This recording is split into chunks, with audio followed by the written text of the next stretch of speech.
Yes, hello everyone, Falter Ashkady, Cúilín Media. Welcome back to another weekend review show here on Cúilín Media with me, Seamus Brady, and Liam White. Liam, talk about a weekend where the club championship absolutely exploded into life.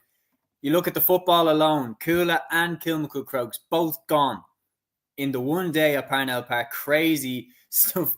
And then around the country, Éire Óg Ennis making history in the Clare Hurling Championship, first title since 1990. Just so much to discuss. Looking forward to this one.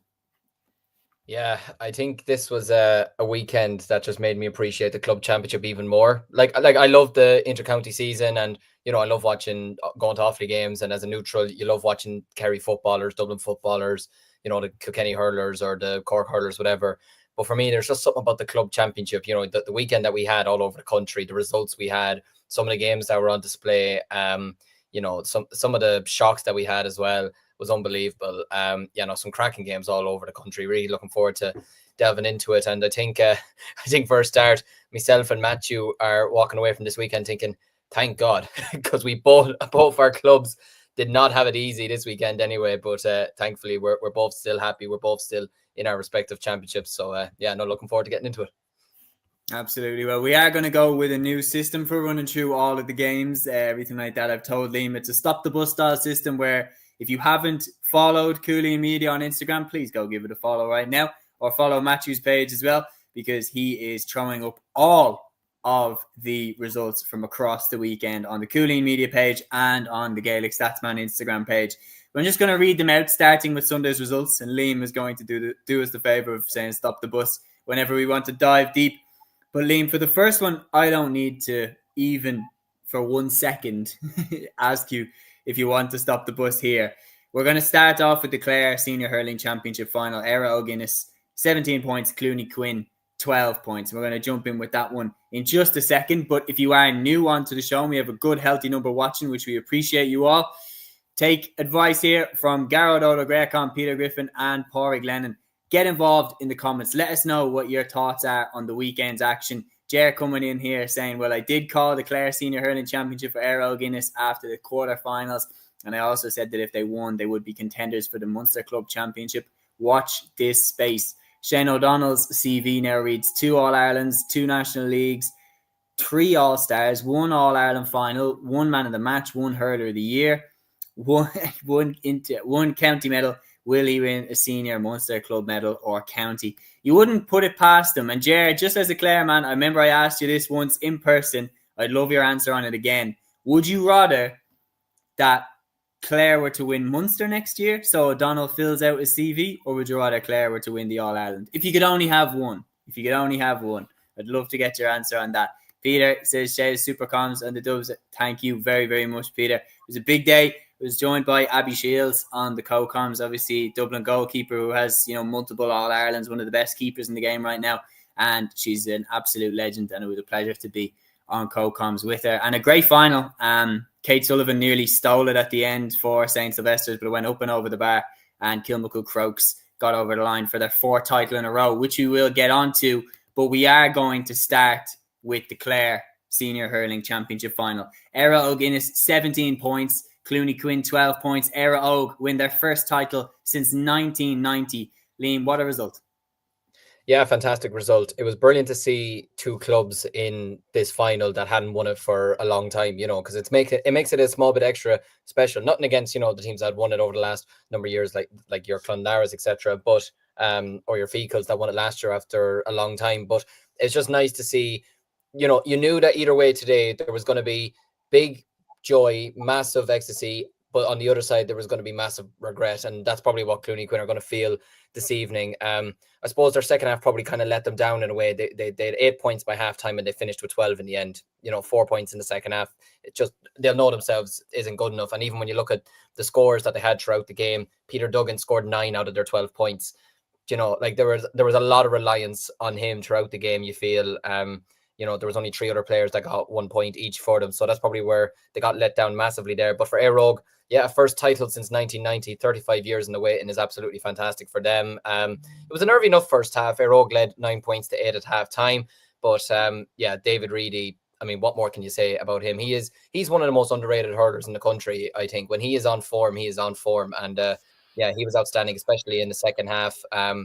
Shane O'Donnell, he got 2 points in. He's the type of player that you need to be keeping two men on at all times, to be honest with you, because he's that good with driving with the ball and getting the ball in his hands when he really shouldn't. And he's a great playmaker of a ball as well. So, yeah, himself, Oren Cahill as well, had a great game, scored 2 points. Cleary got 4 points as well. Russell got 5 points. So, yeah, fantastic afternoon for Éire Óg to end their drought, 35 years in the waiting. And, yeah, like you mentioned there, for Shane O'Donnell to have that sort of a CV, it's absolutely unbelievable. I feel like if you were to ask a lot of Clare people, they probably would say the Munster title, maybe just because winning the All-Ireland, he's got 2 of them, and winning the All-Ireland is the ultimate goal.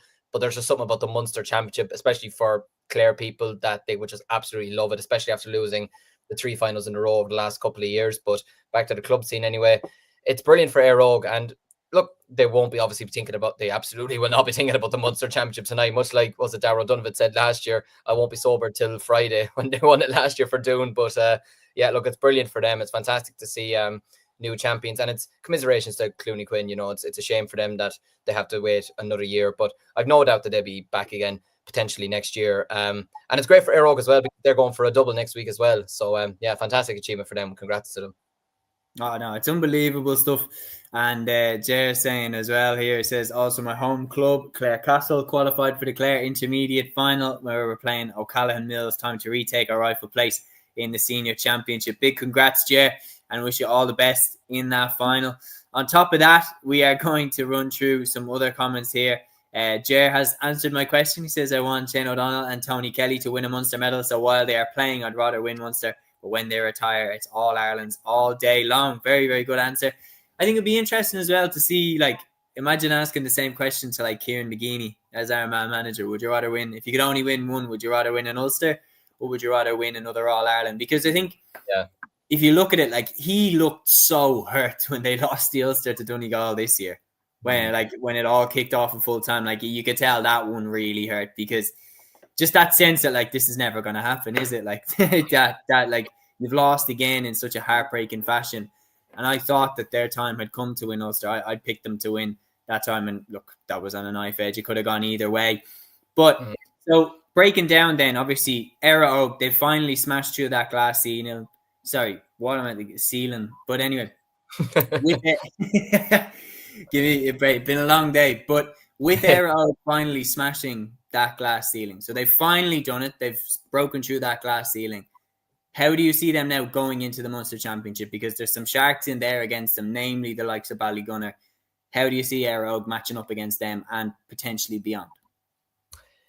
Yeah, well, look, you're going to have some very tough competition, like you mentioned there, in the Munster Club Championship. It's not easy to win, as we've seen over the last number of years. Ballygunner won 3 in a row. Sarsfields broke that ceiling last year by, I wouldn't even say surprising them, because to me they were the far better side from the very start of that games. But I suppose a surprise from the fact that a lot of people would have anticipated Ballygunner to win that game. But I mean, when you look at the side of the draw they're on, I believe they play the Tipperary champions in the semi-final, and they'll be playing them in Zimmer Biomet. I'm doing a Matthew on it, but yeah, they're going to be playing them in Clare that on the weekend of the 16th. I think it's the 16th of November. So, and like, you'd absolutely fancy them if they have a home semi-final. Then there's absolutely no reason why they couldn't go and reach a final. Clonlara reached the final a couple of years ago. Fecal put up a good challenge to Sarsfields last year as well in the semi-final down in Cork. So look, regardless of if it's Nina Éire Óg, it could ironically be Éire Óg against Éire Óg in the semi-final, which would be fairly ironic, to be honest with you. But yeah, it could be Nina Éire Óg, it could be Lockmore, Castleiney, could be Drummond Inch as well. Obviously, Holy Cross, Ballycahill are there as well. So it'd be a very interesting setup. Do I think they're strong enough maybe to win Munster just with the teams that are remaining? Maybe just a bit off at the moment. Obviously, look, Ballygunner would be seen as probably the favourites at the moment. I'm still backing Doon to win the Munster Championship. They had a great win today, which we'll get on to in a while, but they had another great win today. I still think they're very, very strong. They could have a strong campaign this year. The winners of Ballygunner, Doon, for me, could be potentially the winner. You obviously have Sarsfields and Middleton from Cork now, be very tough opponents as well. So, look, there's certainly an opportunity there for them to reach a final. There's no question about that. I don't think they'd actually fear anyone of the Tipperary, anyone from Tipperary, whoever comes out of it in a couple of weeks' time. But and it's going to be a great occasion for them as well, that their first game in the Munster Championship, or well, for them, hoping that their first game in the Munster Championship is going to be in Cúilín Park as well. So they'll be hoping to get a big crowd behind them there. And as well as that, they have well over a month now to get themselves prepared. Now in a way that could be a good thing, in that you have a month to reset, you have time to celebrate as well, because they're going to celebrate over the next couple of days, and it's a chance for them to get a load of challenge matches in as well over the next couple of weeks.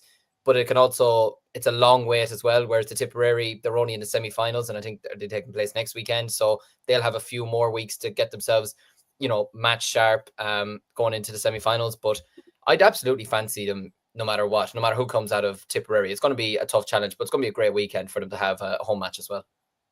It certainly will. That brings up an interesting debate, in terms of that's one of the problems with the club championships being on such different schedules. And I'm not saying that Clare need to move theirs forward or Tipperary need to move theirs back or anything like that. I'm not saying that anybody is in particular in the wrong in any of these situations. But what I am saying is that by having the club championships running on completely different schedules, you end up with teams having to manage these like weird periods where they're out, like they've won their club championship and they have to wait a certain period of time for their next game, while whoever comes out of Tipperary will be match sharp and ready. They're not going to need to play any challenge games. They're going to be right there. Whereas Éire Óg now are going to have to, manage out, as you said. They're going to have to, get some challenge games in. They're going to have to manage out and make sure they don't overtrain or anything like that. So it's going to be really, really interesting to see how they manage that. Quick question from Smart Parents 812. I'll answer this and then we'll talk about it a little bit later. We say Hootie is back to win the Dublin final. I've said from the start that I think the Ballyboden are going to win Leinster. They're in the Dublin final. They have to win the Dublin final to win Leinster, so I'm going to stick with my pick for them to do that. But I can tell Pádraig Lennon here in the comments wants us to talk about the Roscommon Championship, so we are going to do that next. But massive congratulations to Éire Óg Ennis on their first Clare title since 1990. And now let's jump into the Roscommon Championship. Pádraig here says Pearse's Bridget's county final, the final that everyone wanted. Whoever wins that will nearly be favourites to win the All-Ireland, he says. Very, very, very big statement. But one thing you cannot argue, Liam, is Pearse has looked imperious against Filox. Like, that's a team that has the Murtha brothers up front. They made light work of them. Bridges today against Clonagale, a little bit more of an even game. But in terms of the two big names in the Roscommon Championship, the two ones that have been kind of ever-present in terms of, Connacht's success and pushing on to have a crack at the All-Ireland, Pádraig Pearses and St. Bridget's are probably the two biggest names over the last decade. So them two going up against each other in a Roscommon final, it won't be a bad day out. No, it absolutely won't be. I didn't get to see much of Bridget's game today, so I don't know much about it. I know a bit more about Pádraig Pearse's win yesterday, and thank God for my sake, because my prediction still stands, because a lot of them have gone down this weekend anyway, so at least this one is still sticking. But look, from what I saw of Pádraig Pearse's yesterday, wow, like absolutely savage to go in. Excuse me. Like, this is the ironic thing. It was 5 points each after the opening 15 minutes. And then at halftime, there was an 11-point gap. Like, that final 15 minutes for Féileacht must have been just disastrous, to be honest with you. To concede 2-7 in the space of the final 15 minutes, like, that must sting for them, to be honest with you. It's an unbelievable performance from Pádraig Pearse. They'll absolutely be fancying their chances now to go on and win the Roscommon title, and putting out a statement potentially for the Connacht Championship. Look, they have to win the Roscommon title first, but I think Bridget's, even watching them yesterday, be thinking we have a challenge on our hands now in a couple of weeks' time. But looking at the game, anyways, look, Pearses were absolutely unbelievable. Owen Colleran got 2 goals and a point. Conor Ryan, Jack Tumulty, Declan Kenny got their goals for them as well. Paul Carey, Hubert Darcy, Colin Ryan were fantastic as well. And yeah, look, they were just on top right from the start. They were 2-18 to 8 points up after the 43rd minute. Like, the game was well and truly gone from Féileacht at that point. And look, it's a fantastic performance, and it puts out a bold statement, to be honest with you. To be winning a semi-final by 18 points is huge. It just shows you where their intentions are. They probably still have, I keep using this word a lot about certain clubs from last year, but I just feel like there was a lot of clubs last year that have regrets about some of the way their seasons ended last year. And I feel like Pearses are one of those teams. Losing the Connacht final in the way they did in the position that they were in as well, I feel like they have some serious unfinished business. Now, look, Bridget's will be tough. They absolutely will be. But I think if you're scoring 520 and you're wrapping up a semi-final very, very comfortably by, you could say halftime, but certainly by at least the 45th minute of the game, then you're looking really, really well. And especially against a team that, like you mentioned, there has Diarmuid Murtagh, has Conor Kennelly, some players like this, some really, really top-class players. They've done really, really well. So look, I'm glad my prediction is still sticking. And after yesterday, I'm confident enough that Pierces will be able to get the job done in the final. Yeah, no, it is well said there. I think you look at it, when you were talking about the teams that would regret the way that their seasons finished, like Pádraig Pearses for me are top of the list. Like they've completely fell asleep behind the wheel against Clare Strandhill, and Clare pulled them back when in position. I remember the shot from Kevin Banks that went over. That was absolutely unbelievable. That would be, a nailed on 2-pointer in today's world. And it was an unbelievable score. And they were seconds away from doing it. But the reality is, I think they went 4 points ahead at one stage. They got a goal, I think, if I'm not mistaken. And I remember watching it being like, okay, they're home and hose now. And Same. I think that they thought they were home and hose. And Clare just played the panto villain that day, kind of tapped them on the shoulder and were like, no, not over yet. But they've returned. You have to give them serious credit because they've returned with a vengeance. Like you're putting up a score like that in a semi-final of a county championship is a real statement. And look, against Bridget's, none of that matters. You go into the final, you can be in the form of your life and you can fall away in the final. And Bridget's could turn them over. But I would make them slight favourites to beat more experience over the last few years of getting over the line. Bridget's had a good run in the 2 seasons ago when they eventually lost to Glen in the final. But last year was slightly disappointment from their perspective.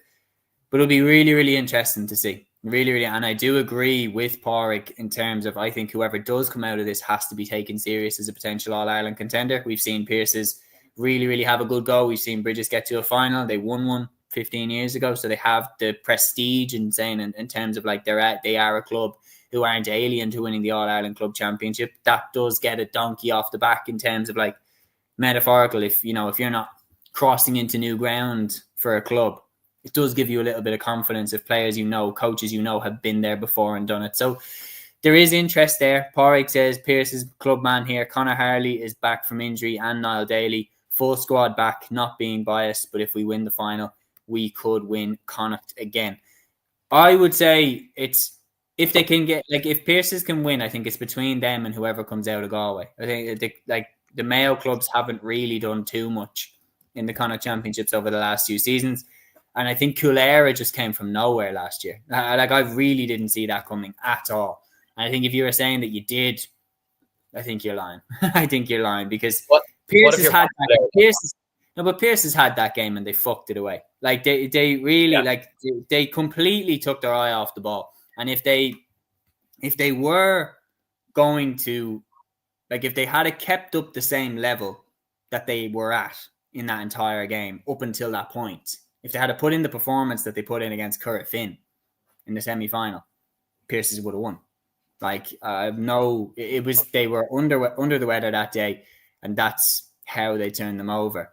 Peter says, remember when Kate Curran played for Bridget's, the OG Maverick? Absolutely. Shane Curran, that's why when he was hired, he is a Maverick. Like that's why when he was hired as Carlow manager, I was like, that is the most wild card appointment I think I've ever seen. Hiring Kate as an intercounty manager, and I'm not surprised it didn't last very long. Pádraig Lennon saying Claren Bridge we're so unlucky not to beat Loughrea. On top of that, we were lucky here. I think did Peter say this? Oh yeah, bit of a scare for St. Thomas's in Galway quarterfinal, only beat Tommy Larkins by 2 points. So, and Pádraig saying, yeah, our lads threw it away last year in the Connacht final. Should have won by 10, had 14 wides and 6 dropped into the keeper's hands. Technically 20 missed opportunity. I mean, that says it all, really, doesn't it? Like if you're racking up that, you can't really say that you didn't throw it away. And that's why they have unfinished business. But the testament of every team is, do you come back stronger? And so far, they look pretty damn close to that. Anyway, we're going to move on. So that's the Clare Senior Hurling covered and the Roscommon football. And now we're going to play our first game, Stop the Bus. So we have the Cork Premier Senior Hurling Championship semi-finals. Stop the bus. Yeah, right there. Middleton, Middleton 29 points, Blackrock 125 after extra time. They get into the final by a point.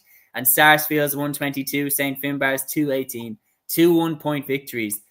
I mean, the Cork Senior Hurling Championship semi-final certainly delivered Middleton and Sarsfield both into the final by the skin of their teeth, both by a point. Unbelievable stuff. Yeah, unbelievable stuff. And like we said, Matthew will be absolutely buzzing tonight. So congrats to him, first of all. His club, Sarsfields are in another final to look forward to in 2 weeks' time, a repeat of the 23 final against Middleton. Yeah, the 23 final against Middleton. So yeah, I think that should be a cracking game. St. Finbarr's, you'd have to feel for them though. Like genuinely would. 6 points up at half time. They were 2-12 to 1-9 up. Brian Hayes got a goal. William Buckley got a goal as well. Ben Cunningham was doing well in the first half from frees. And yeah, like at that point, I was thinking, okay, Sarsfields, they're in a bit of a bubble here, but they can come back. You know, they've been the best side in Cork for the last number of years. Obviously, I know McKilly won it last year, but they've been the best side really in Cork the last couple of years. So they should still be able to come back into this game. And look, they did, to be fair to them. Jack O'Connor inspired their second half comeback. He got 4 points in the second half. Also, Brian Murphy had a strong display as well. SARS really turned the tide as well. Colin McCarthy finished with 11 points. So, yeah, it's an unbelievable turnaround from Sarsfield, you know, to be 6 points down at halftime and to show that never say die attitude. You know, when you have the likes of Jack O'Connor scoring 4 points, Colin McCarthy scoring 11. I think he got three from play, or could have been 2. I think it was 3 from play anyway. Cian Darcy getting 3 points as well. So yeah, a lot of players chipping in there with points from play, which is exactly what you need. Brian Hayes finishing with 1-1 probably might be maybe a small bit disappointed with that, but you know, it shows that how strong he is, that he's getting a goal as well. You know, really, really strong performance still. So yeah, it's going to be a tough one for St. Finbarr's to take, really. But I think Sarsfield's depth showed as well, to be honest with you, and probably that little bit of experience. I know it's a bit rich to be saying that, considering all 4 teams this weekend were teams that have won the championship in the last 5 years. But Sarsfields have done it more recently, and they won the Munster title last year. They reached an All-Ireland final, and they got over a really tough Schlock-Neil test in the semi-finals as well, and they showed their mental reserve to do that. So I feel like that kind of helps them in a way. I think what Crowley's done, as well as Sarsfield's manager, has been absolutely fantastic. And if he could win them another county title in a couple of weeks' time, they might build a statue for him, to be honest with you. He's done an unbelievable job. And then Middleton's one, yeah. I've a friend who works for the Echo, Jack McKay, who's a proud Middleton man. So shout out to him. I'd say he's absolutely buzzing this evening, because he wasn't too sure about coming into the season for Middleton, but now they have a third final to look forward to in the space of 5 seasons to look forward to now. Because I felt like they threw away the semi-final against Sarsfields last year. Obviously, they lost by a point, or I think it was a 2 points or 1 point in 23 as well. They won it in 21. So I feel like they still feel like they have unfinished business as well in the Cork Championship. And I mean, we mentioned it the other day, if Blackrock can get a hold of Conor Lehane, then they have a great chance of winning this game. But of course, who was the man that came up with the late winner? Conor Lehane. Absolutely. It just had to be him. He finished with 13 points. He got 4 from play. Obviously got the point at the end. Just an unbelievable way to finish the game out. There were some other strong performers as well. Pat White scored 7 points. There was strong defensive performance as well from the likes of Owen Maloney and Tommy O'Connell, who I feel might get a lot more opportunities next year with Cork. Next year for Cork. Anyways, I feel like he maybe didn't get as much opportunities this year as he possibly could have. But look, we'll just have to wait and see. Obviously, for Alan Connolly, he did so much for Blackrock today. He scored 114, and it still wasn't enough. Like, that just tells you, like, you can put in the performance of your life and still come away on the wrong side. It's a really tough one to take. And as well, like, you got to give it to Middleton. Like, Sarsfields were 6 points down at halftime. I think Middleton were 6 points down at halftime as well. You know, so the two of them today coming back from 6 points down to turn these 2 games around, it's absolutely fantastic to see. Alan Connolly forced extra time, but then Lehane came up with a free at the end. So yeah, I think it's a cracking final. We're looking forward to Middleton and Sarsfields. I think it's very, very hard to call. They've been neck and neck the last couple of years. 2 very evenly matched teams. Obviously, you're going to be pinpointing the likes of Jack O'Connor. They need to watch out for McCarthy, Conor Lehane, these types of players that you're going to have to watch out for. Brian Saunderson in the nets for Middleton as well. Very experienced keeper. Tommy O'Connell at the back. So yeah, it's going to be a cracking final to look forward to in 2 weeks' time. And I think it's a very hard one to call. Oh, you've summed it up there really well. Don't know if there's much more I can add to it, but yeah, I'm delighted. I'm delighted for Matthew. Obviously, he's involved with the SARS backroom team. Delighted for them that they're back in the final. And just on top of that, like, they look like they're gearing up for another run. Obviously, they won the Munster last year in unbelievable fashion, beating Ballygunner. They obviously want to go through the front door this time. They didn't win the Cork Championship, losing to the final team of Killy, but they want to do it this year. And against Middleton in the final, it should be a cracker. Like, no mistake, but it should be an absolute belter. But yeah, we're going to move then to Kildare first, because Peter has been throwing it in, and we do listen to the comments, guys. If you want us to discuss any championship in particular, especially if it's on the results on the Cúilín Media Instagram page, throw it in the comments here. Peter says, high drama in the Kildare semi between SARS and Athy. Athy were leading by a point, 64th minute on the clock. SARS had the chance to take it to extra time, but SARS had went for a pile driver and the keeper saved. And that was the Kildare semi-finals. Naas 120, Selbridge 13 points, Athy 214, Sarsfields 213. So it will be Naas against Athy in the Kildare Senior Football Championship final. And Naas obviously have been the team to beat in Kildare for years. Athy have battled their way into a final, beating Sarsfields. Can Athy finally end the Naas dynasty in Kildare, or are they just too strong? I feel like Naas are probably still too strong. I saw clips of their game, their semi-final today, and they still looked very good. A bit of I wouldn't say shaky start, probably an even enough start. But once they got control of the game, they never looked out of sight, or they looked out of sight, to be honest with you. They looked like the much better side. I just think Naas at the moment, both in hurling and football, they're so dominant in both codes, and I still think they're one of the few clubs across the country that have a genuine say in winning. Like, you look at the likes of Schlockneil, who as well won their 13th Derry title in a row this weekend, which is an unbelievable achievement for them, but they're a club that could win a dual title. Obviously, Nafina won the hurling last year, when they're in the Dublin final this year. Kilmacud Crokes, these types of teams are all teams that could win a double, both in their counties and provincials, whatever. And Naas are absolutely one of them. And Naas last year will have, again, I keep using the word, but they'll have regrets about losing to Cuala the way they did last year at home. I feel like they still feel like they went out a bit tamely against St. Martin's in the hurling last year. So I feel like Naas this year will be looking at both the hurling and the football championships and thinking, we got to set some rights this year. And look, I think at the moment, I just think Athy will give it their absolute best. There's absolutely no question about that. And I think they'll put up a huge battle to them. And of course, when you've got the likes of David Hyland in your team, Kevin Feely in your team, Niall Kelly, I think he got 2-2 today or something like that. Like, you're going to be fairly strong. But I just think Naas at the moment, some of the football they're playing as well. They won today's semi-final, kind of like Port Pierce's, with a bit comfortably, like, or not even comfortably, but just like they never looked like they were going to lose. And that's a sign of a really good team. So I think look, Athy would give it a good shout, but I just think Naas should still be too strong to win the Kildare title. Yeah, I probably would say that Naas still will be too hard to move. And they do obviously, like, you look at the Leinster game last year against Cuala, and Alex Byrne got that late goal, and all of a sudden it was like Naas woke up. Like, it was like, but they'd left it too late. They'd let Cuala boss the game. And I feel like they do have unfinished business with the Leinster Championship, because they haven't really been able to take it to that next step. In terms of, they've usually come unstuck against whoever comes out of Dublin. So that's the one that they want to go with. Peter says, shout out to Grange Novan in Kildare. Junior champs for the first time in 20 years. Was 40 years before that when they won it first. Really small rural club. Aidan here as well says, Carrie Duff versus Kilcoo in the Down Senior Football Championship final. Carrie Duff are on the up. Close game with Clonduff in the semi tonight. We will jump. Was that on today, those Down games? Just while Aidan is watching, I'll read. Not 100% sure now. I'll have let me have a look through Matthew's post. This is the problem. Yes, there's too many games. Yes, they were. Yes, there's so many games. Like, lads, dead serious. I don't know how Matthew does it. But yes, Aidan, we will go into them now. Carryduff 20 points, Byrne a goal and 9, Kilcoo 115, Clonduff 17 points. So Carryduff against Kilcoo in the final. And similar to what's going on in Kildare with Naas, the big question in Down is always, can anybody stop Kilcoo?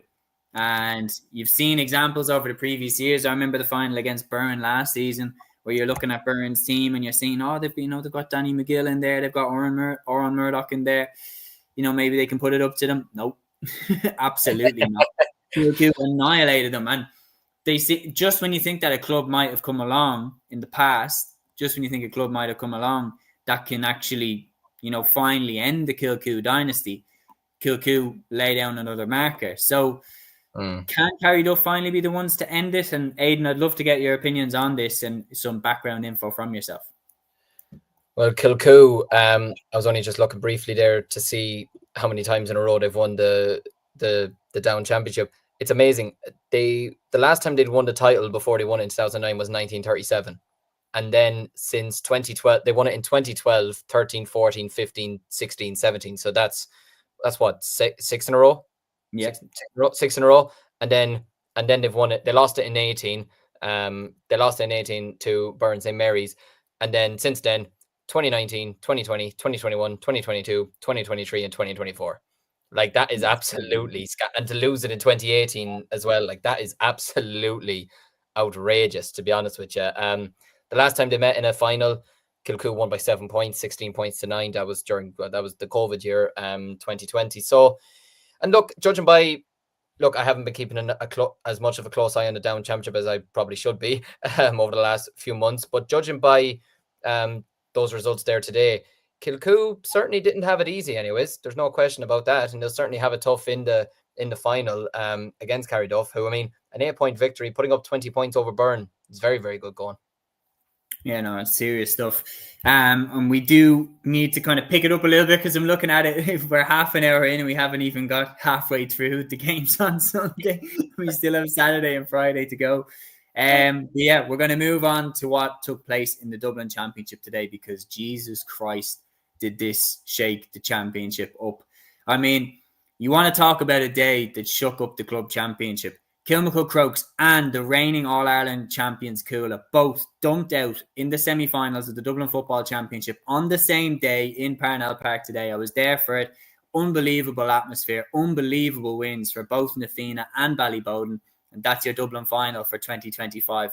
Incredible. Talk about shaking up the club championship. Absolutely. And even before we go into it in a bit more depth, which is more of a surprise for you, Kilmacud being out or Cuala? As a dub. Very good question. For me, you see, I picked Ballybowden to win Leinster. So I picked Bowden to beat Cuala. I had picked Bowden to beat Cuala. But when I was at the game, and I genuinely mean this, when I was at the game, it seemed like Cuala were going to win. They had it in the bag. And then Dara Sweeney kicked an absolutely outrageous goal. Scored an unbelievable goal. And all of a sudden it was like, right, fucking game on here. Like, all of a sudden everyone in the ground was like, this is actually on for Bowden. Like, Cuala have failed to put them away. They had them, exactly where they want them. And they just, then when you can tell the tide is turning, because immediately after the goal, Cuala went down the other end and missed a fairly easy chance to get a point back. And you're just like, it's turning here. Like, and then Bowden, I think it was Luke O'Donoghue, I could be wrong, kicked an unbelievable 2-pointer. And all of a sudden it's like Bowden are going to get level with them for sure. And then Scollard, or I don't know, was it Ryan Scollard, but whoever was in goal for Cuala today, I think it might have been Darragh O'Dowd, kicked one out to his wing back. And the minute he kicked it, you were like, he's not winning this. There was about 7 Bowden lads that had converged around him. They turn him over, they get the ball in, bang, another goal. And all of a sudden it's Ballybowden are through to the Dublin final. So while, yes, I picked right at the start that Bowden would win, with 10 minutes to go, I didn't think Bowden were going to win. I thought Cuala had it. And they looked really sharp, Cuala. They looked, Peter Duffy, I thought, was superb. Charlie McMorrow was brilliant. David O'Dowd was really, really good. Paddy O'Coffey-Byrne was brilliant at midfield. Con was doing his thing up front. Niall O'Callaghan looked good. Like, you were looking at Cuala thinking, not only do I think that they look good in this game to win Dublin, they look pretty good to go on another charge for more silverware. They don't look as leggy as I thought they would. But in the last minute, Bowden just hunted them in packs and absolutely were unbelievable. So, honest answer, I'm more surprised by Na Fianna's win over Kilmacud. I'm more surprised by the fact that Na Fianna beat Kilmacud, because you have to look at it in the context of this. Nafina's first game of the championship, they played Ballyboden and they were wiped. They 4-23 to 3-9 they lost. And I thought, look, there's some years where clubs just aren't really at it. There's some years where some clubs just, whatever is going on, they're not really at it. And I thought maybe this is the year where Nafina just aren't really at the races in the football. There's no doubting the talent that they have, but maybe this is the year where they're just kind of going for the hurling and they don't really give two shits about the football. But then they came back in round 2 and they absolutely dusted St. Vincent's off. And I was thinking, okay, no, they are actually taking this serious. Won a very hard fought game against Ballantyre to get out of the group and then fought all the way against Ballymun Kickham's to get into the semi-finals. But then I was thinking, look, they're going up against Kilmacud Crokes. I don't see them winning that game. And just being in the stadium, the grit that Nafina were showing going down the home stretch was it was pretty eye-opening. Like there was one where Johnny Cooper went for a ball and he ends up with blood pouring down his head. And he didn't give a fuck. Like he was like refusing to come off and like he just didn't care. And eventually they managed to get him to go off. But like I don't think he even realized for a few minutes that his head was gushing blood, and then people pointed it out to him and tried to get him off as a blood sub. But there was a steely determination about Nafina that reminded me of the kind of 2021 Nafina team where they lost to Crokes in the final by a point. They were really, really tough to beat. And there's no question about it. They could turn Bowden over in the final. Like I wouldn't be surprised if Nafina beat Ballyboden in the final. Now I've said that I picked from the start that I think Bowden are going to win Leinster, and in the process they have to win Dublin. So I am going to stick with Bowden to do it. But Nafina are in a great place because they've just turned over Kilmacud Crokes, and they will probably still go into the Dublin final as underdogs. Like because the fact that Ballyboden have beaten Cuala, who are the All-Ireland champions. So they're in a great place. And it's a rematch against the team that dusted them off in round 1. So it's perfect for Nafina. They have a perfect chance for revenge, perfect chance to put right the wrongs of round 1. Yeah, absolutely. No. And it's a fine, I laugh. Like the other day, we were all going through the discussion. I think me and Aaron had both said it would be a Cuala Kilmacud final. You'd obviously said Ballyboden would win. But I do remember saying, don't be surprised if it was a Nafina Ballyboden final, just because, you just have those weekends where the underdog in those games just rise up out of nowhere.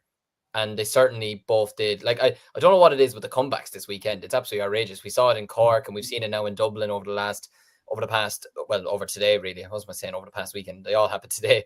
But it's unbelievable for Nafina. Obviously, All-Ireland winners last year in the hurling and now in the Dublin football final this year. It's absolutely sensational. And there goes my prediction of Kilmacud winning Leinster anyway and winning Dublin. So that's great.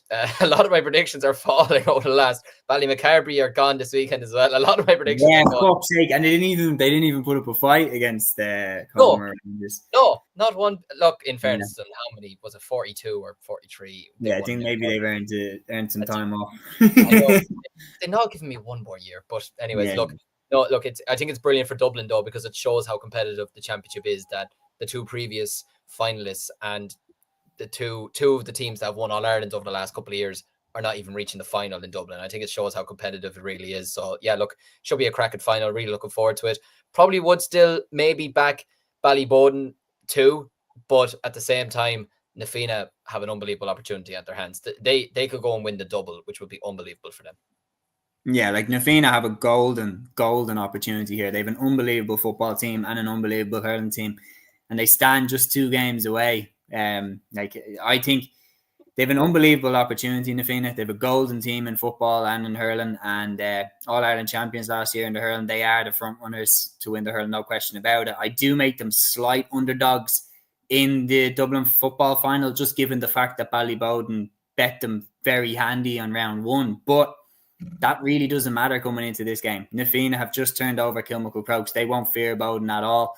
And it's going to set up to be a cracking final. And if Nafina can do it, it's an incredible achievement, because you're right, the Dublin Championship is so competitive, both in football and in hurling. Like Nafina had to go through war to get past Cuala in the Dublin hurling quarterfinal. So it would be unbelievable if they could pull it off. And there's no question about it. Like, just being at the games today, I thought with 10 minutes to go that Cuala were going to win, and all of a sudden, unbelievable goal from Dara Sweeney, and then they get another goal, and just the atmosphere was electric. And Bowden turn over Cuala, who were unbelievable All-Ireland champions. It was an amazing run. But Cuala looked sharp, and then all of a sudden it fell away from them. And then for Nafina, I was just amazed with their determination, their ferocity, like going down the home stretch, like summed up by Johnny Cooper having to go off with, half a pint of blood pouring out of his head. Like, they were just so determined to get back to the football final. And now that they have an opportunity to put right the wrongs of round one against Ballybowden, because Bowden did beat them handy in round one, and that's one of the main reasons I am making Bowden favourites, plus the fact that I picked Bowden at the very beginning to win Leinster. But I think Nafina is a really dangerous matchup for Bowden now, because Nafina will want revenge for round one. They have an opportunity to complete the double, because I do think that in hurling they are the front runners too. It's going to be a cracking final. I'll shade it to Bowden, but my God, we've got a cracking final in the Dublin Championship on our hands this year. We have a question in here. First of all, Peter says Cuala and Crokes being taken out has to be the bag of rice in this year's club champo. Absolutely. John O'Kinahan says, have Nafina many dual players? They have like Conor McHugh, usually you'd imagine, like over the last few years, but he wasn't involved with the footballers this year. Donal Ryan is another one who's played for the hurlers and the footballers, but like the honest answer is no. Once you get up to Dublin and you see the clubs that are the size of Kilmacud, the size of Ballybowden, and the size of Nafina, there's two tiers now in Dublin in terms of the clubs. There's the clubs who have, that are big enough clubs, but they have basically the same players playing football and hurling. And then there's the fucking massive clubs like the Nafinas, the Ballybowdens, the Kilmacud Crokes, who have two different panels for football and hurling. Not only do Nafina not really have many dual players, neither do Bowden, neither do Kilmacud Crokes. Like Paul Mannion isn't playing hurling, Shane Walsh isn't playing hurling. And then, with that equal measure, Ronan Hayes isn't playing football. Brian Hayes isn't playing football. Like they kind of stick to their codes. I'm sure they're playing junior football or something like that, but they're not togging out for the seniors. And the reality is that that's the level it's got to now. And those clubs in Dublin are unbelievable. The one thing I will say this year that is a worry, look, it's a competitive championship, no question. But before the last four, the way that Ballybowden, Cuala and Kilmacud got to this stage, they walked past everyone. Like there wasn't a hand laid on them up until that stage. And I think closing that gap between like the top 3 or 4 or 5 and everybody else is important for the championship. But we'll see what happens over the next few years. We're going to pick up the pace a little bit because fucking hell, we're already at 43 minutes. But there's so much to talk about. I'm just looking at it here because the next one I go through, we have to stop the bus right here as well. The Limerick Senior Hurling Championship semi-finals. Like, Doon are back in the final and they have an opportunity to win it back-to-back now, beating Ballybrown 221 to 14 points, while Na Piarsaigh beat Kilmallock 220 to 117. So two fairly comfortable wins for Na Piarsaigh and Doon, and now they match up in the Limerick Hurling final with Doon looking to go back-to-back. Yeah, looking to go back-to-back. Still backing them to win the Munster Club Championship. I think they're an excellent team. I think when you have a core spine of the likes of Pat Ryan, Darragh O'Donovan, and in particular Adam English, you have Eddie Stokes in there as well. Some really, really good players in amongst the Doon ranks. I just think they're playing such really good hurling. Sorry? Would Richie English be in there with them as well? Believe he was. I think, was he playing today? I'm not 100% sure. He was there last year anyways. Because I remember watching him. I was down at the Limerick final last year. I was covering it while I was down in college, and it was a cracking final to watch, especially with the conditions that they were playing in as well. And the way Adam English stood up for them that day, and some of the other players as well that stood up for them, the way they defended after conceding the 2 goals against Na Piarsaigh, which any other team would have folded, especially for a Doon side that never won the Limerick title before. But they're looking to start a bit of a dynasty now in Limerick, and them and Na Piarsaigh is going to be a real rivalry now over the next couple of years. And look, it's a great win for Na Piarsaigh as well, getting over Kilmallock in their semi-final as well. But I just have a feeling Doon will still have enough to get over the line. You look at even today, Ballybrown, they have some top class players in their team as well. They have Aidan O'Connor, who I rate very, very highly as well, and Colin Coughlin. Aidan O'Connor got 12 of their 14 points today. There was a heavy reliance on him, and 10 of them were free. So they only got 4 points from play. Like, that's down to Derek McGrath's absolute strict defensive, tactical side that he has. He has them down to an absolute T, defending for their lives, defending like dogs. So yeah, I've a feeling that Doon will still have enough to win the Limerick title. And I have a feeling that they will be able to knock out Ballygunner as well, because I still maintain, had they had even just another week to get themselves to get themselves ready for the Ballygunner game, then they would have won that quarter final. And who's to say they couldn't have gone on and bet Lockmore Castleiney and won the Munster title in the end. So yeah, look, it's a cracking Limerick final to look forward to again. It's a shame that it's happening. This is ironic now. In 2 weeks' time, we're going to have on at this pretty much at the same time. We're going to have the Dublin. I think the Dublin football finals in 2 weeks' time. Is it? Yeah. That's in 2 weeks' time. The Limerick hurling finals in 2 weeks' time. The Offaly finals in 2 weeks' time. Westmeath, Laois. I think the Cork hurling finals in 2 weeks' time. Like, there's going to be so many finals on that Sunday. Like, it's going to be absolutely ridiculous. So I probably won't be able to get to watch the Limerick final, which is a shame. But no, it's going to be a cracking final. I think it's going to be one that's going to be very hard to call. But I think Doon might just be able to get themselves over the line, just because I think their defense and their attack at the moment is so perfectly balanced. Yeah, no, there's no doubt about it. They are something serious there, like, no question about it. Adam English is one of my favorite players in the game right now, just the way he plays.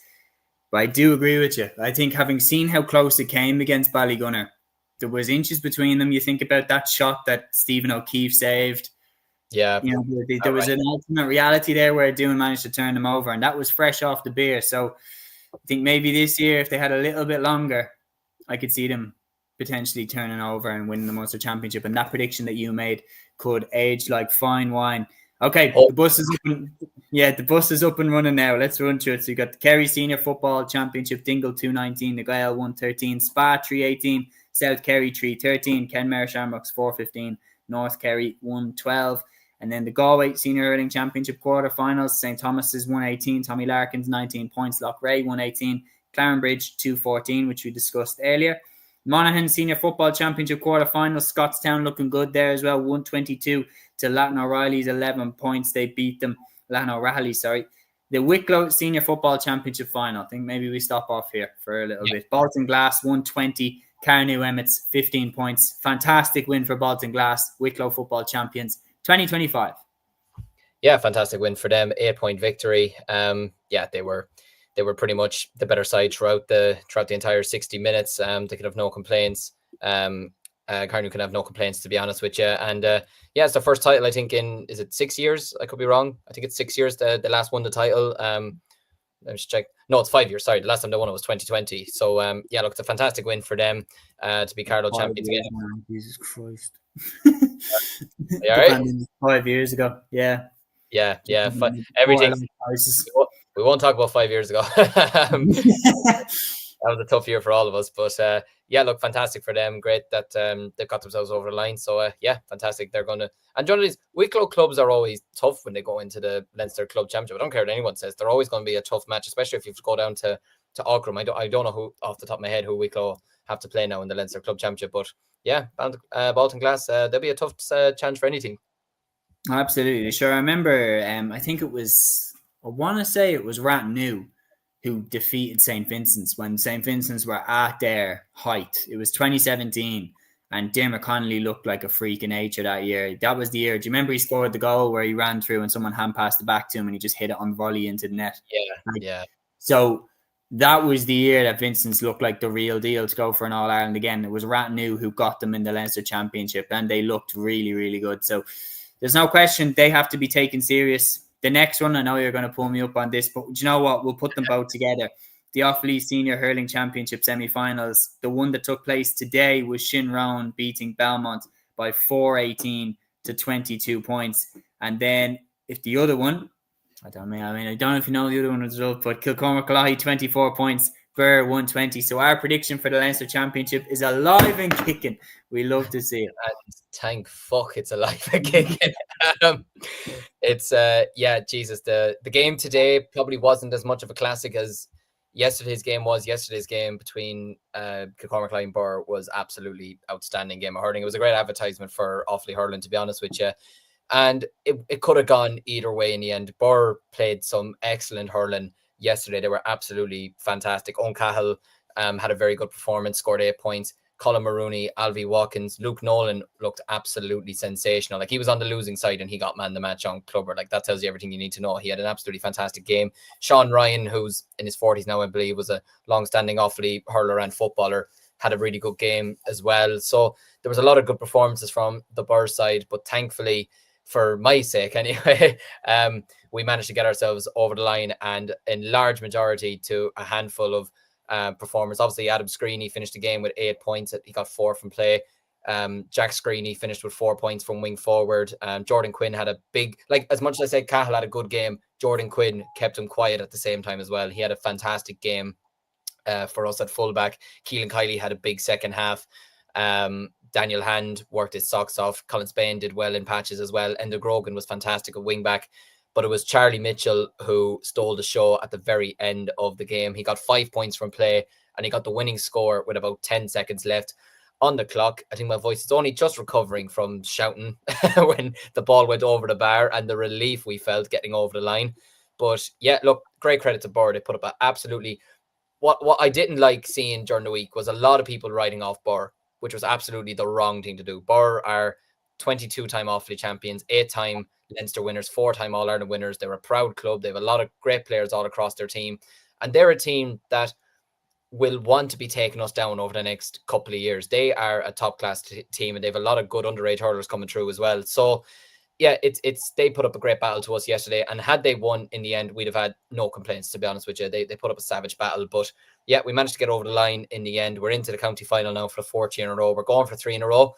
And for the 3rd time in 4 years, have you played Shinrone in Champa or final? Yeah, like I said here, it's going to be the 3rd time in 4 years that we're going to be playing Shinrone in a county final. They bet us in 22, we bet them in 23, and now we're playing them again this year. And yeah, against Belmont today, they were fantastic. They looked really like a proper side.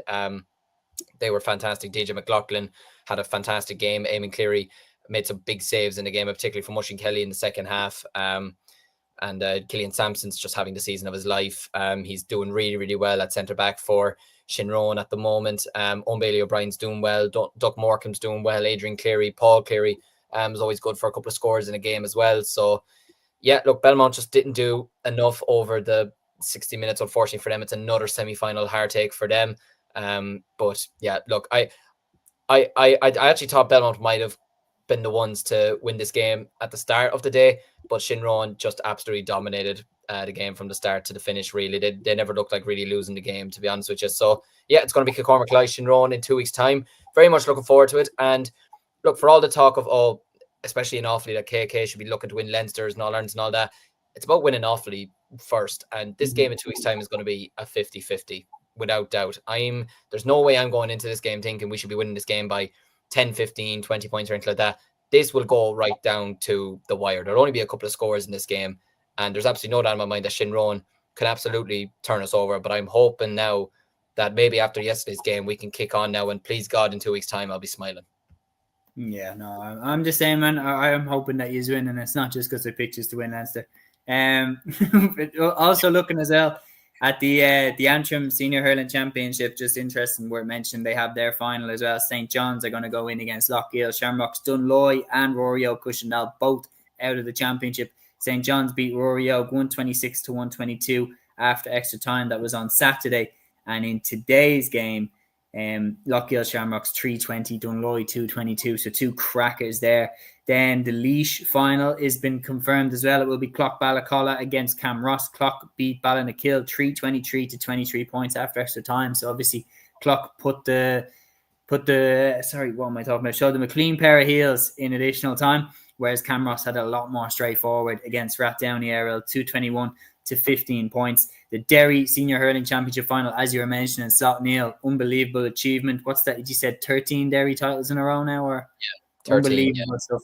324-110, they beat Kevin Lynch's by, and like you're looking there, it's very similar to Ballygunner, that the gaps aren't getting smaller. Like they're getting wider in these finals. They have an unquestioned dominance there in the Derry Hurling Championship. Fermanagh football semi-finals, Erin Gales Balik beat Aderney St. Joseph's 211 to 210, while Derry Donnelly Harps flattened Timor Shamrocks, to be honest, 316 to 8 points. So it's Derry Donnelly Harps against Erin Gales Balik in the Fermanagh Senior Football Championship final. In tip football, Lockmore Castellani beat Ballina 318 to 11 points. Clonmel Commercials beat Mull Rovers after extra time, 25 points to a goal and 19. Kilsheal and Kilcash beat JK Brackens 2-9 to 7 points. While in the relegation semi-final, Killinall beat Cahir by 314 to 1-5 to save themselves. And that is today's games in tip. Will come to Saturday and Friday's games later. In the Wexford football quarterfinals today, Killenarin beat Crossabeg 517 to 212, while Shelmaliers beat Naylana 21 points to 111. Ballinamore, Sean O'Heslan's qualified for, I don't know, I think Matthew has a typo. I don't know if Ballinamore or Fina won the Leitrim semi-final. He has it 121 to 121 after extra time. So I don't know if it's a replay or what, but to be honest, I haven't been able to check what happened with that one. Carlow Senior Football Semi-Final, Old Lakeland 310, Palatine 17 points. London Semi-Finals, Tyrconnell Gales 116, Round Towers 6 points. North London Shamrocks 116, Fulham Irish 16 points. London Relegation Playoff, Dulwich Harps 112, Parnells 111. And Waterford quarterfinal, Abbeyside beat on Ryan by 14 points to 12. Meath Senior Hurling Championship semi-finals, Kiltal 220, Kilmessan 13 points, while Ratoath beat Trim 518 to 22 points. In the Tyrone Hurling final, Éire Óg 215, Owen Rua 18 points. Cork Senior LGFA final finished as a draw, Éire Óg 10 points, Agada 1-7. Tipperary Senior LGFA final, Brian Barrows beat Fethard 3-4 to 1-7. And the Galway Senior Camogie quarterfinal, Davits 116, Ardrahan 114. More in the comments. My goodness, this is still Sunday. How is this going to do this? On top of that, Clare Senior LGFA final, Kilmihill 115, the Banner 1-8. Limerick Senior LGFA is Monaga against St. Albies, and that's still ongoing after Matthew put that one up. The Loud Senior LGFA final, then St. Feckin's 1-9, St. Patrick's 5 points, and that is Sunday over. And the bus is still going as we roll into Saturday's results. Kerry Senior Football Championship, East Kerry 323, Temple No 110, Austin Stacks 429, Milltown Castlemaine 17 points, Mid Kerry 38, Dr. Crokes 15 points.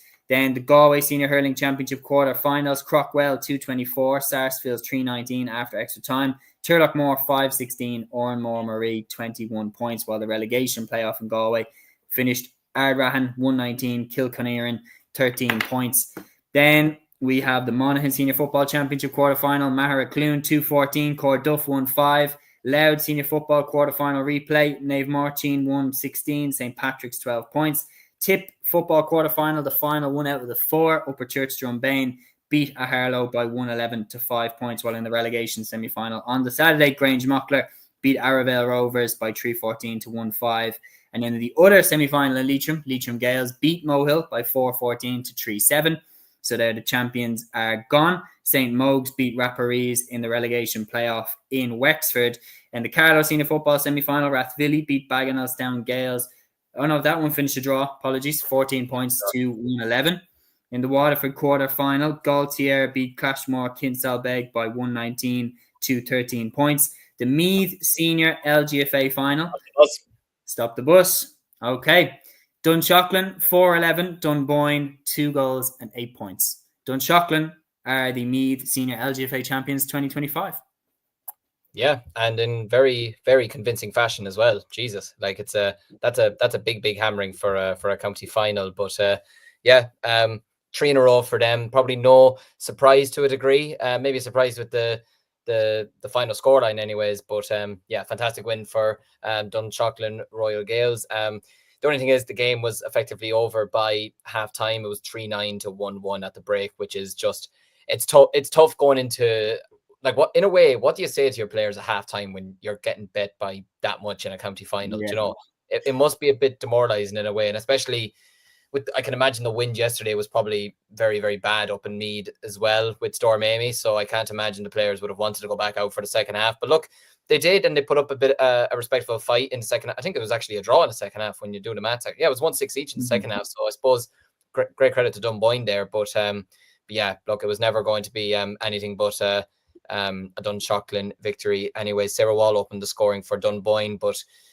Maeve Byrne hit back, but then Ciara Gorman, Rachel Doonan, and Gorman again struck for goals in that one. Anna Kane had netted earlier as well. But yeah, strong performance from them. Emma Duggan finished with 4 points. Annie Moffat finished with 1-1, leading to a Dunboyne rally. But yeah, look, fantastic win for them. You'd be probably ranking them as a team that could do something in the Leinster Championship. Would you agree?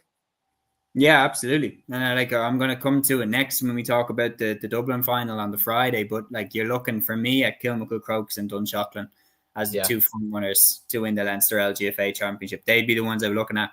Very impressed by Dunshaughlin, especially Niamh Gallagher. Peter Griffin dropped it in. She got a super goal and player of the match in this game. She's a fantastic player. She had a fantastic year at inter-county level for me. She was particularly impressive kind of around the middle, especially in that semi-final against Kerry. I thought she got through Trojan work. So she's definitely one to watch. And Kilmacud Crokes, the thing is though, is like, just from being there at both finals last year, Sylvester's through the kitchen sink and more Kilmacud. There was in neither game did you think Sils could have done more there. Sils let themselves down there.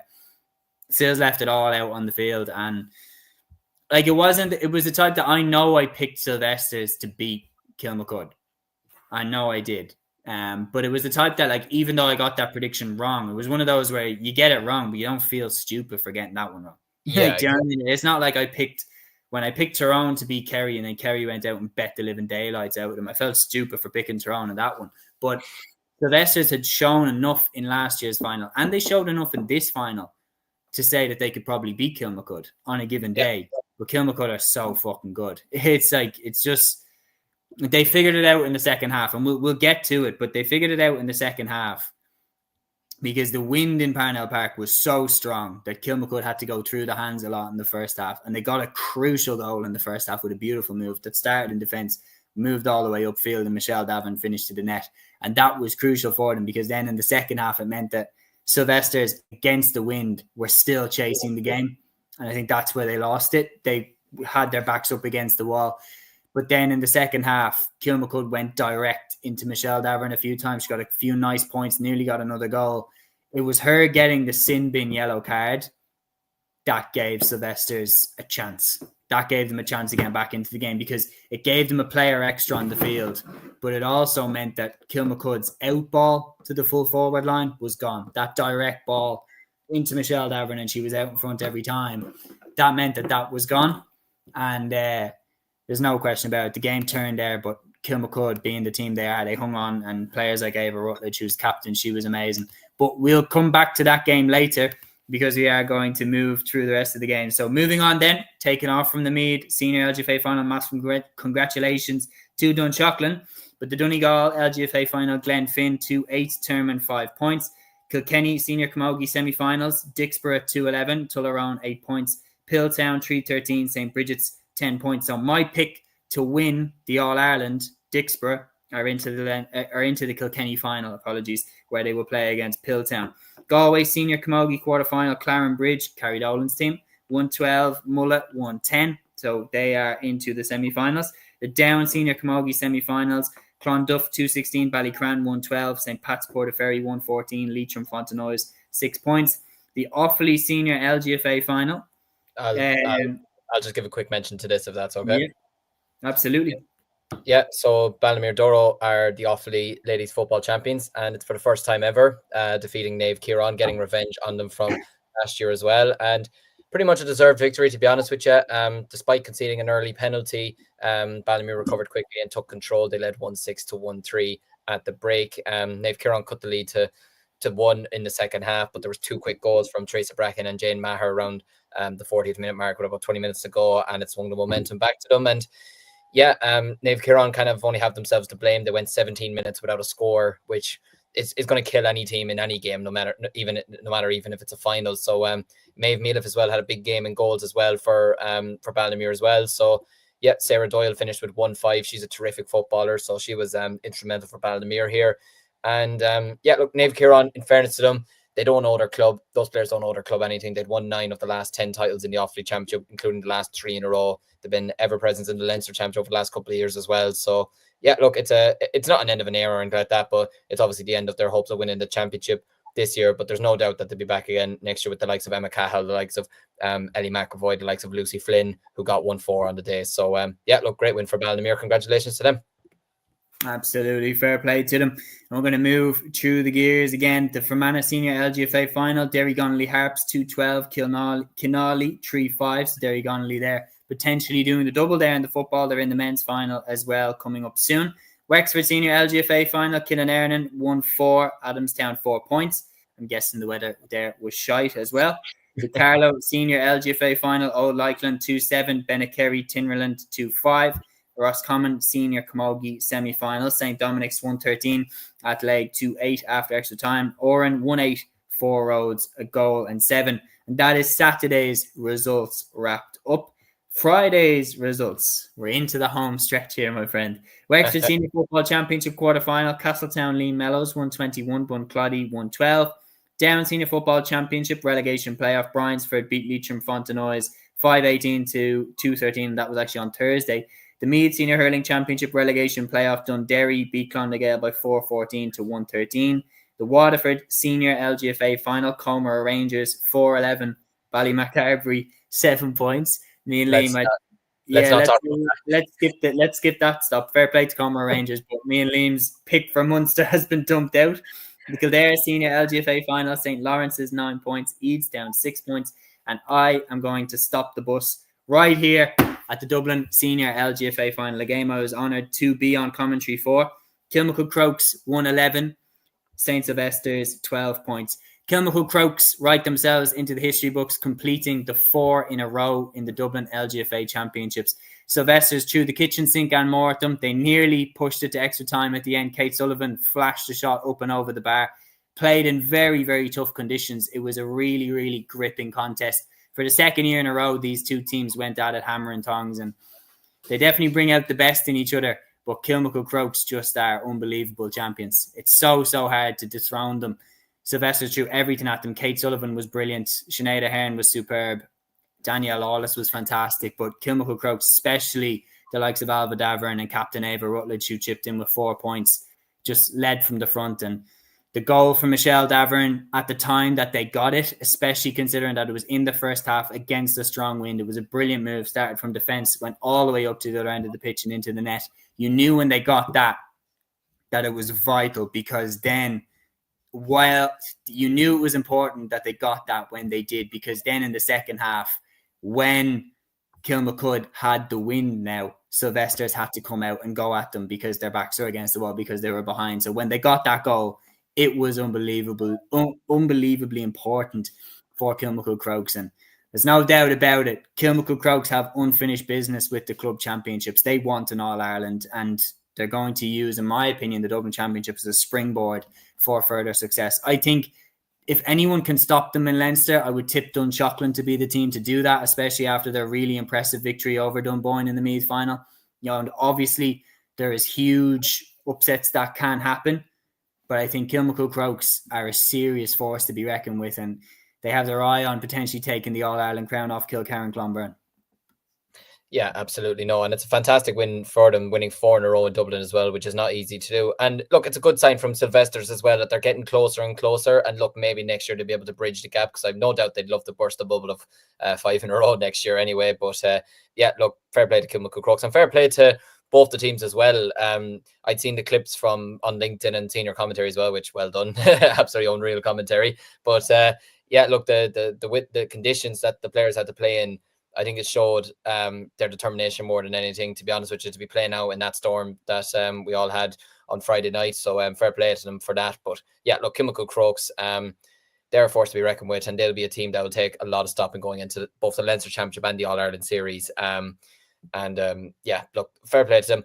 It's unfortunate for Sylvesters. They're getting closer and closer every single year. And look, it's unfortunate for them that this year it's another year of so close, but yet so far. But look, I've no doubt that they'll take a lot of lessons from Friday night's game, and they'll think, okay, we know what we need to do now. We know the level we're going to get to. It's just a kick of a ball. Like then they got 12 points over Kilmacud. They got 11, and it's just a goal that separates them. And like you said, goals win matches. So, but yeah, look, big congratulations to Kilmacud. And yeah, look, I've no doubt that Kate Sullivan and Sylvesters will be back again next year.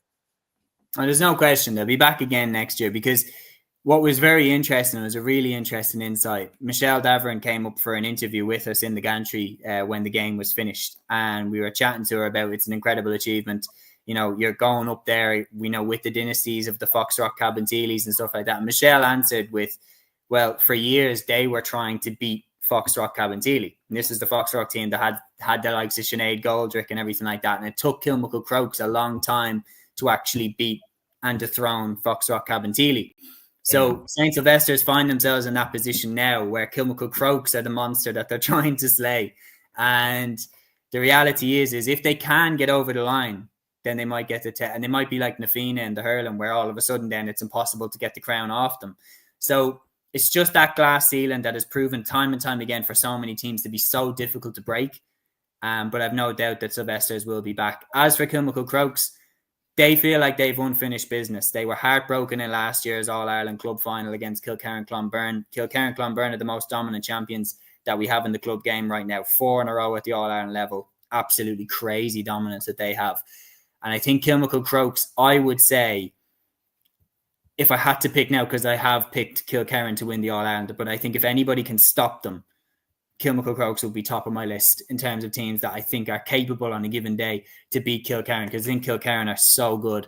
I'm still making them favourites, but if anybody can beat them, it's Kilmacud, but it will be some battle if we get to see it. And yeah, Peter has asked here, says, Seamus, can you please go back on the Kildare LGFA results? Were Eadstown beaten? Eadstown were beaten. St. Lawrence's are the Kildare senior LGFA champions. They beat Eadstown by 9 points to 6 on Friday evening. And before we wrap up, Liam, I'd be very, very interested to get your take as well. I mean, we were, absolutely delighted in the group chat. The Special Congress 2025 victory for the F4C. All of the new Gaelic football rules have been passed, most of them comfortably over 90%. It's a victory for Gaelic football, man. I genuinely when they, because Gaelic football was so much more enjoyable. Yeah, this year, so much more enjoyable. Last minute I went to because I didn't know if I was around today, and all of a sudden I actually was able to go, and I was delighted that I could go to the Dublin football semi-finals, and I was there. And what was amazing was Ballybowden and Coola was a fucking brilliant game.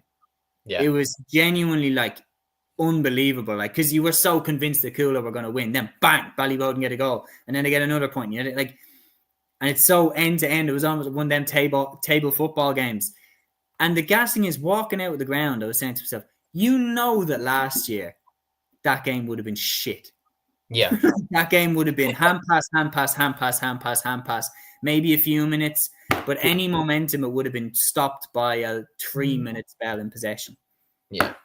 So thank God for Jim Gavin. Thank God for the F4C committee. Thank God for the people that changed the rules of Gaelic football. And in my opinion, saved Gaelic football.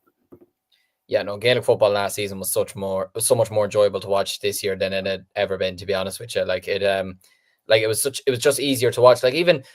Do you know what it was? Even I saw a lot of people even complaining about the All-Ireland football final. I think it was only because it wasn't in the end competitive between the two sides. But in terms of quality, I think we saw one of the best finals in years, just because some of the scores that were on display, some of the movement that was on display, and you had athletes at the absolute top of their game playing free-flowing football, allowed to play their football.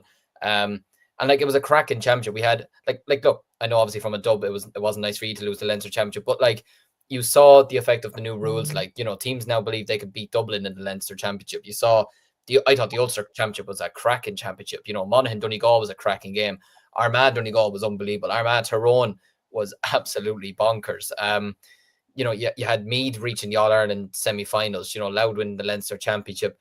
a resurgent David Clifford absolutely stole the show this year with the new rules. Like Kerry put, what was it, 30 points plus over Armagh? Was it 34 in the end or something like that? Yeah, 32 points. Like, just that wouldn't have happened last year or the year before, you know. So no, and as an Offaly fan, I was delighted with the rules because we got promoted to Division 2. So yeah, no, it was a brilliant year of football. I really, really enjoyed it. And even in the club scene this year, we've had a lot more enjoyable games, I think, this year, because teams are playing a lot more advanced football than they have been over the last number of years. And like I mentioned there, cracking football in Dublin today. I was doing a football match in Offaly last week. It was a cracking game as well.